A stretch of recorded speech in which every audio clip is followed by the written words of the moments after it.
So in the past couple of weeks, we've seen some major changes in our market. Some that are man-made, and some that are just a natural progression of reactions. Interest rates by the federal government have increased and are sketched to increase over the next number of months, which has caused mortgage rates, not directly, but mortgage rates have increased drastically as well. And what does this mean for you? How is this going to affect you? Well, when drastic changes happen, there are typically, big swings in the market, and it's not all bad, but it's not all good. Sometimes we just need to adjust and adjust our communication styles, adjust what we're saying to our clients as we're looking to navigate this market. Yeah, so it's all about expectation. So take a step back and think about what we've encountered in the market over the last little bit.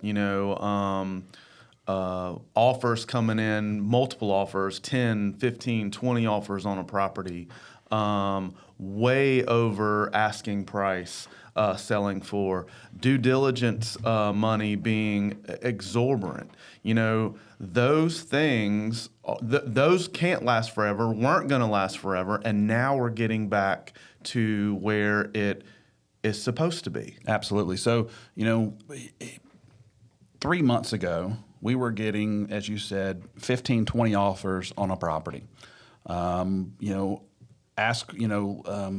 Contract prices 15, 20, 30% over ask price. Non-refundable deposits, as you mentioned, due diligence fees. This is non-refundable money people are putting down before they even really get in to see what the house is all about. $20, $40, $100, $200,000 in non-refundable just for the potential to get into a deal. And those are all unsustainable things. And then, when you couple that with the data of inflation that we're going through, the changes that were made, the changes in the federal government's fund rate from the Fed, all of these big shifts are causing some changes. And, they're not all bad. We were sitting here, 8 months ago, and asking ourselves, God, I wish things would get back to normal. Well, normal doesn't happen, in a real slow pattern most of the time. Most of the time it's really swift and it's like, coming in with a sledgehammer and cutting stuff off. And so things take a shift. So that's okay. So things are shifting. We had a conversation with an agent this week, and this person sat down and said, things are changing. Things change really quick. And I said, yeah, well, tell us about it. What do you mean? So I put this house on the market. It is priced very well. I had all the marketing on point, professional photos. I had everything dialed in, everything, spent a lot of time, had it staged. The house looked fantastic. And I put it on the market and did all the marketing. And in the first weekend, I had, 4 or 5 showings, no offers. And it just completely flabbergasted her. Well, long story short, the property sold, 4 or 5 days later, multiple offers, and that was all, everything went well. It sold over ask price. But the anticipation that things are slowing down, that things aren't going to have 100 people lining up at the street dragging out to view this property are adjusting. And so it's important for us, those that are working with sellers, to prepare and adjust our conversations. The conversation are not, hey, what do you think we can get the buyers up to? It's more of, okay, we need to position your house perfectly, and congratulations, because guess what? You wanted to time the market and you did it. You timed it at probably one of the highest points in perspective, because things are cooling off, but they're not going down, so it's still a good market. So you're going to be able to capitalize on this. So we really need to prepare how to get your house out there and get the most money for it. Yeah, it's really all about the expectations again. Joe homebuyer or Sally home seller out there knows kind of what's going on, But as real estate agents, the professionals in the business, we kind of have our finger on the pulse and we know what's going on. So it's about us having these conversations with our clients to manage their expectation in what's going on right now. Absolutely. So with that, what are the conversations we need to have with our home sellers? And then we'll switch and we'll have the conversation. What are our conversations with our home buyers? But first, let's talk about the home sellers. My suggestion, and let's just dig into the meat of it. You should be, first of all, congratulating them that they are choosing the best time to sell their house, because it is now still the best time to sell their house. Prices are not going down; they're still going up. And so reassuring them that they picked the right time. And then shifting the conversation to the expectations, as Brian said. Mr. Home Seller, right now, where prices are fantastic. However, the interest rates, you're seeing this happen, you're watching the news. The number of buyers that are flooding into the houses has scaled back a little bit. So what we have to do, one, we have to get your house in the most pristine shape as possible. We can't just give the buyer a messy product, a messy house, not put together. And also, when we do put it out there and we do get it on the market,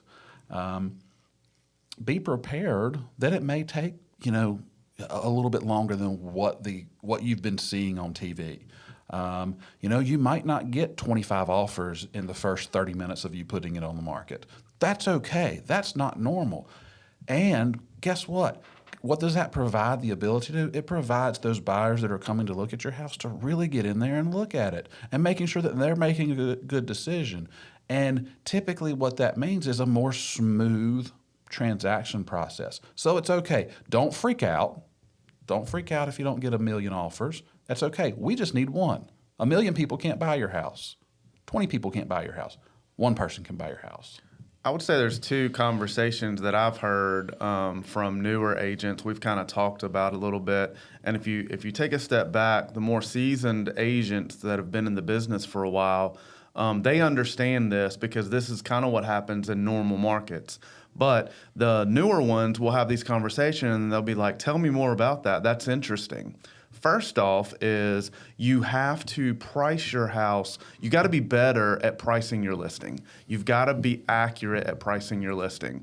Over the last 1.5 to 2 years, we've been able to essentially push the market. You can put a house on the market essentially for any price. You're going to get multiple offers over value. If you're pushing the market, you're going to get them to come in around your area because there was no inventory, there was nothing else out there. Now all that is changing. Now you're back to, I've got to accurately price this house in order for it to sell efficiently and effectively in a timely manner. For example, they say what happens if you don't price it effective or right? Then it's going to sit on the market longer, and then the longer it sits on the market, your most important time are your first 2 weeks on the market, right? Most definitely. So if it stays on the market longer than that, what happens? People start to question what's wrong with it. Exactly. Yeah.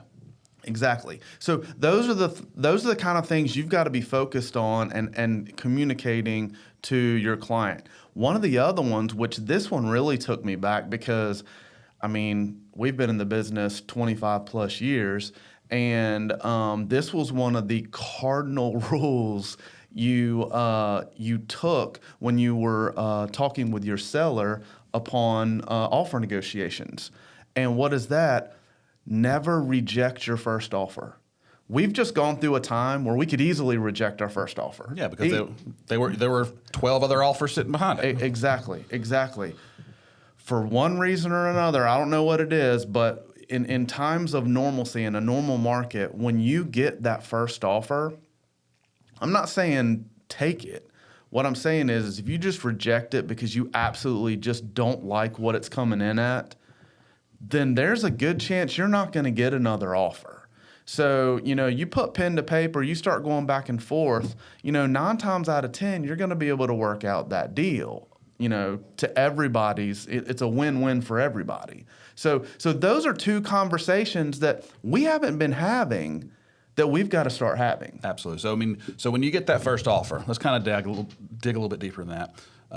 You have to look at it as okay, that's a qualified buyer that wants to buy your house. And if you can't reach an agreement on price for whatever reason, whether it's just a straight out no, or whether you guys tried to negotiate and couldn't get there, when that first offer goes away, you've basically told yourself, the seller has told themselves, we're making an investment that in ourselves and in our house, that our house is worth more.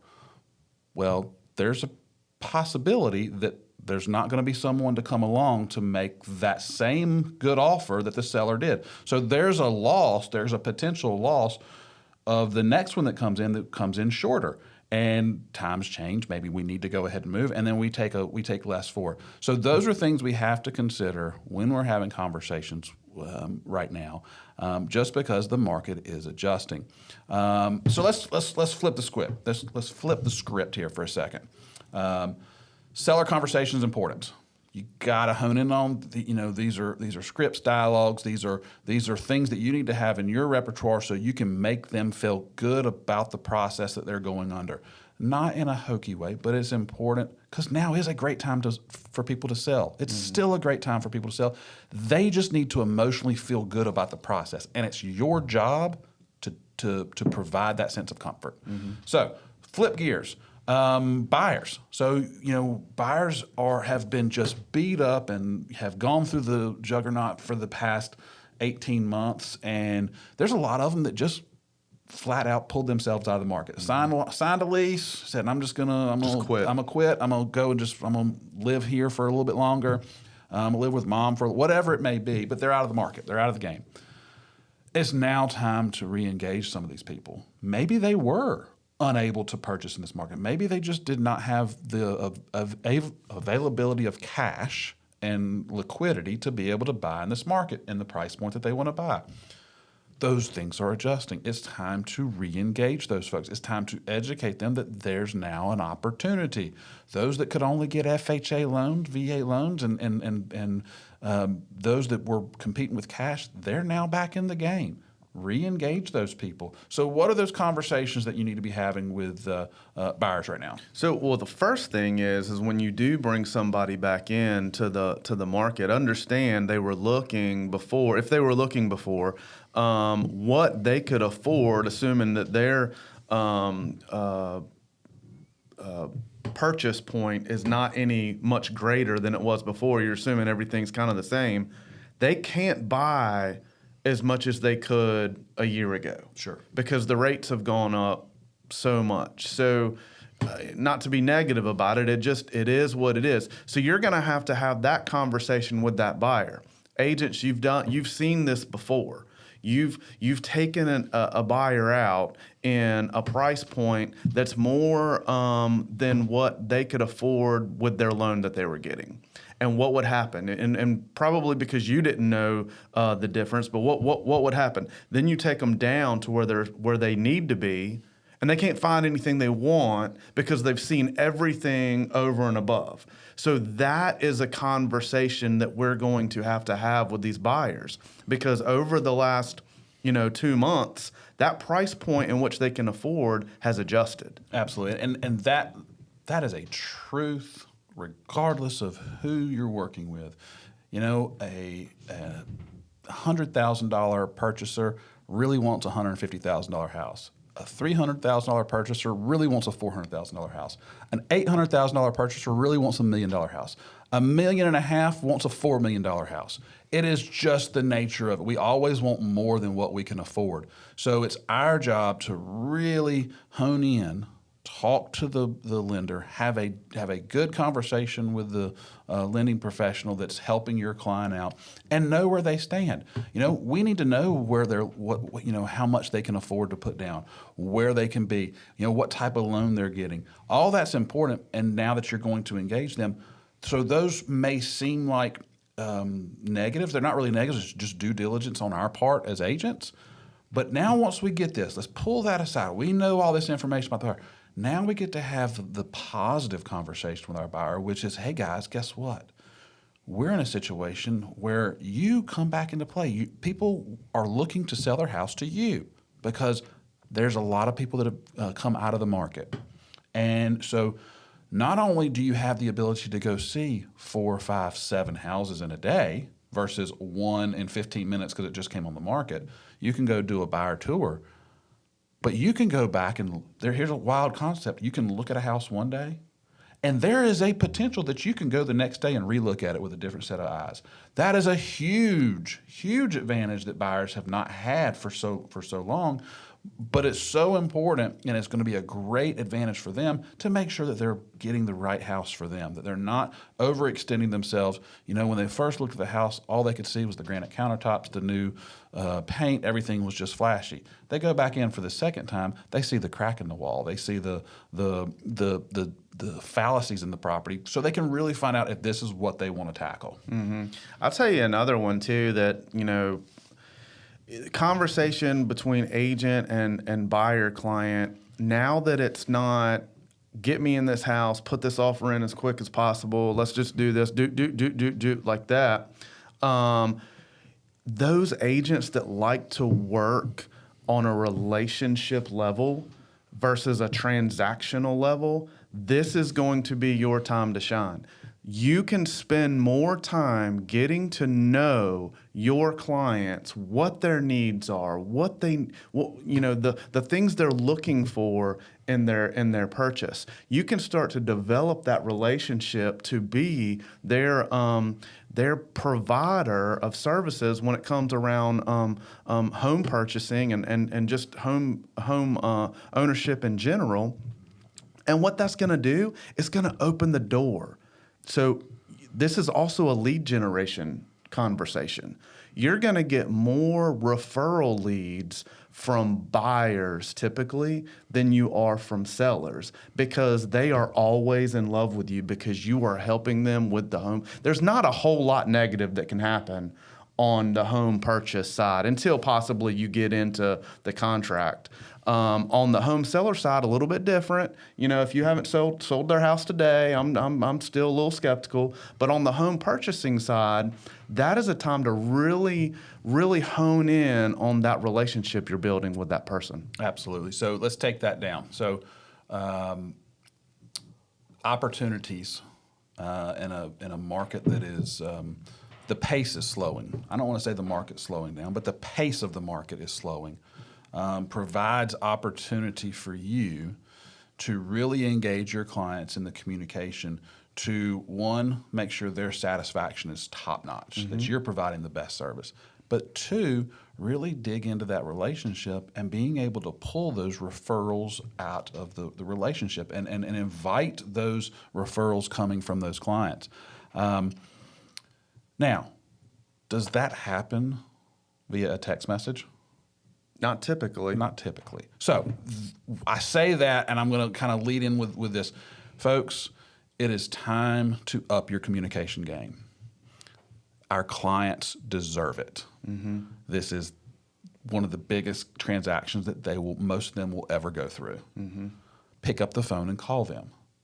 We have technology. Get on a Zoom or a Google meeting and see them face to face. Have an intimate conversation. Sit down at a coffee table with these folks and engage them, because these are very complex conversations. And in the past, we've had to, because of the pace of the market, send a quick text message. Hey, this one's available. You want it? Yep, let's do it. Let's go look at it. Boom. Here's what I'm offering. Boom. I'm going to get the paperwork sent to you and everything's done. I talked real fast right there, because that was the pace of the market. Mm-hmm. The pace of the market is going to slow down. Our clients are going to want to slow down. It's up to us to match where they want to be and provide them that service.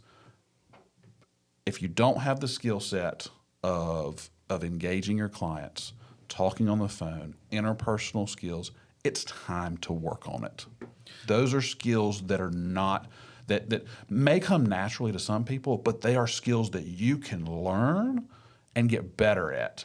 every single day. You just have to practice. Yeah, I would also argue too that this shift that we're going through is going to change the way we do business. We've essentially been doing business transactionally for the last probably 5 years. There's been some relational business going on, but it's been mostly and it's gotten more and more transactional as that time's going on, meaning this past year, it's been mostly transactional. Right. You're going to see that shift happen as well. This whole idea of lead comes in, I help this person, I get this transaction done, that person goes away, new lead comes in, and that whole idea, it's still going to be there, but it's not going to be as prominent in the market. People want to work with people they know. Real estate is a relationship game, and I think people have forgotten that. Absolutely. And COVID did nothing but exacerbate that situation. While it was happening prior to COVID, COVID really exacerbated because the ability of people just cocooning in their world. So yeah, there's no question. And as we've gone on and we've talked a lot about this, these are common conversations that we have. Cold lead generation, lead purchasing, those are all there. They're all going to be part of the business. However, as you and I both know, the return on investment of the cold lead generation versus the return on the investment of a relationship-based, referral-based business is night and day. I mean, you spend far more time running a transactional lead, cold lead-based business than you ever would do if you just put a past client and sphere of influence system in place to help cultivate those that you like and that like you. Yeah. So the market's shifting. Are you shifting with it? I hope so, because if you're not, there's a good chance you might get left behind. We don't want to see that. Hope you guys have a fantastic week, and we'll see you next time.